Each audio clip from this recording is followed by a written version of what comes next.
पूरी दुनिया में मंडरा रहा है आर्थिक मंदी का संकट, लेकिन भारत के लिए आ रही हैं दनादन खुशखबरियां।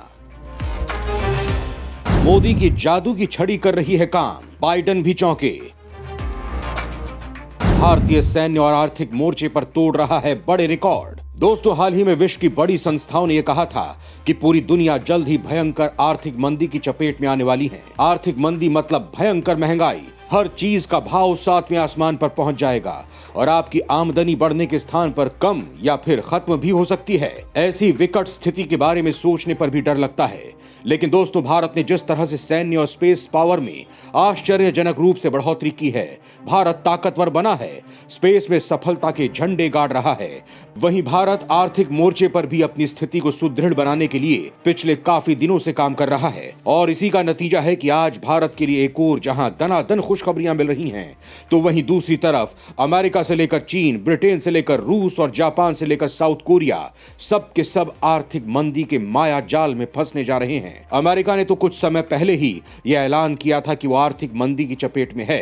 दोस्तों, इसके कई कारण हो सकते हैं, जिसमें दो सबसे बड़े हैं।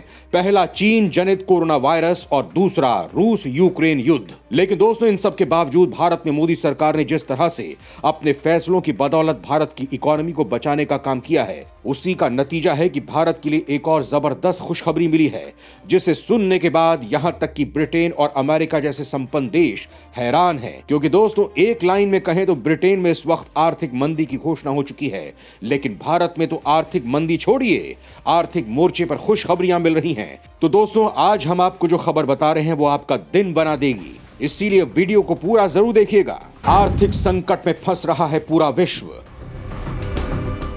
इस बीच भारत के लिए आ रही है गुड न्यूज। दोस्तों, सबसे पहले तो आप ब्रिटेन का हाल जान लीजिए और ये समझ लीजिए कि ऐसा क्यों हो रहा है। दरअसल इस बात का ऑफिशियली ऐलान हो चुका है कि ब्रिटेन आर्थिक मंदी की चपेट में आ चुका है। इसके बाद से पूरी दुनिया पर मंदी की आशंका के बादल गहरे होने लगे हैं। कुछ महीनों में मंदी को लेकर लगाए जा रहे कयास अब सच हो सकते हैं। दरअसल दोस्तों, आर्थिक मंदी जब भी आती है, जनजीवन पर गहरा असर छोड़ जाती है। कई बार तो मंदी से उभरने में वर्षों लगे हैं।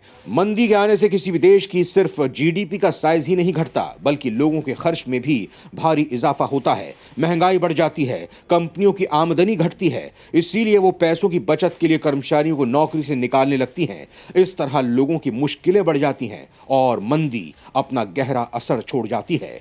हाल ही में एक अमेरिका की बड़ी कंपनी, जो फर्नीचर बनाने वाली कंपनी थी, उसने अपने 2700 कर्मचारियों को नौकरी से परमानेंट निकाल दिया है। और अब ब्रिटेन में भी ऐसा ही हो रहा है। लेकिन दोस्तों, भारत में ऐसा नहीं होने जा रहा है, बल्कि भारत की अर्थव्यवस्था के लिए लगातार खुशखबरियां आ रही हैं। हाल ही में हमने आपको बताया था कि भारत की विदेशी मुद्रा भंडार में एक हफ्ते में जबरदस्त उछाल देखा गया है। एक हफ्ते में हमारा खजाना लगभग $14 बिलियन से ज्यादा बढ़ गया था। और यह भारत के लिए बड़ी खुशखबरी थी, क्योंकि पिछले एक साल में भारत का खजाना पूरी तरह से क्रैश कर रहा है। आप जानकर हैरान होंगे कि हमारे खजाने में कुछ महीने पहले लगभग $640 अरब हुआ करते थे, और वो पिछले एक साल में लगभग $110 बिलियन गिरकर $529 बिलियन पर आ चुका है। लेकिन उसके बाद भारतीय खजाने ने पिछले हफ्ते रिकवरी स्टार्ट कर दी है और एक हफ्ते के अंदर ही $14 बिलियन की इसमें बढ़त देखी गई है। और अब ऐसी एक और न्यूज है जो आपको काफी खुश करने वाली है। दरअसल रिजर्व बैंक ऑफ इंडिया ने दूसरे हफ्ते के डेटा रिलीज कर दिए हैं और इसके हिसाब से भारत का खजाना 7 दिनों के अंदर लगभग 20,000 करोड़ रुपए से ज्यादा बढ़ चुका है, यानी लगभग $2.5 बिलियन से ज्यादा। और इसी के साथ भारत का खजाना अभी टोटल लगभग $547 बिलियन पर आ पहुंचा है और आने वाले एक हफ्ते में बताया जा रहा है कि ये 550 बिलियन का मार्क क्रॉस कर देगा। ये भारत के लिए अच्छा संकेत है। दोस्तों, आर्थिक मंदी कोरोना वायरस से भी ज्यादा घातक है और भारत इसका स्वाद 2 बार चख भी चुका है। आजादी के बाद भारत अब तक 2 बार मंदी की चपेट में आया है। साल 1991 में भारत को पहली बार आर्थिक संकट का सामना करना पड़ा था। उस समय भारत के पास महज 3 सप्ताह के आयात के खर्चे भर के लिए ही विदेशी मुद्रा बची थी। भारत कर्ज की किस्तों को चुकाने में असफल हो रहा था, देश का सोना बिक रहा था, लेकिन फिर भी हालात काबू में नहीं आ पा रहे थे। इस स्थिति में नरसिम्हा राव की सरकार ने आर्थिक उदारीकरण जैसे बड़े कदम उठाकर देश को संकट से बाहर निकाला था। दूसरी बार भारत को साल 2008 में आर्थिक मंदी की चुनौतियों का सामना करना पड़ा था। हालांकि भारत में तब मंदी नहीं आई, लेकिन अमेरिका समेत अन्य देशों के संकट से भारत बच भी नहीं पाया था। हालांकि दोस्तों, सवाल यह है कि आर्थिक मंदी से बचने के लिए हम क्या कर सकते हैं, तो ये हम आपको बताते हैं। आर्थिक मंदी से बचने के लिए उठाएं ऐसे कदम। अब अगर मौजूदा आर्थिक संकट की बात करें तो एक्सपर्ट्स का मानना है कि भारत के ऊपर सीधे तौर पर मंदी का खतरा नहीं है। ब्रिटेन मंदी में फंस चुका है। अब अमेरिका, यूरोप और चीन जैसी अर्थव्यवस्थाओं का मंदी में फंसना लगभग तय माना जा रहा है। लेकिन भारत के लिए चिंता की बात नहीं है। फिर भी भारत के लोगों को सचेत रहने की जरूरत है। मंदी की आशंका के चलते अमेजॉन के फाउंडर और पूर्व सीईओ जेफ बेजोस ने लोगों से कार और टीवी जैसी महंगी चीजों को खरीदने से मना किया है। उन्होंने एक इंटरव्यू में कहा कि ग्लोबल इकोनॉमी की हालत ठीक नहीं है, इस वजह से आने वाले दिनों में मंदी आ सकती है।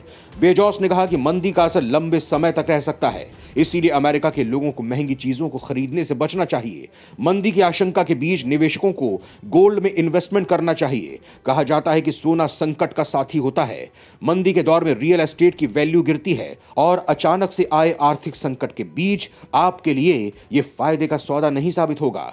दूसरी तरफ आर्थिक संकट के समय में गोल्ड की वैल्यू बढ़ती है। इसके साथ ही गोल्ड को मिनटों में कैश कराना भी संभव है, इसीलिए गोल्ड आपको मंदी के दौर में संकट से बचा सकता है।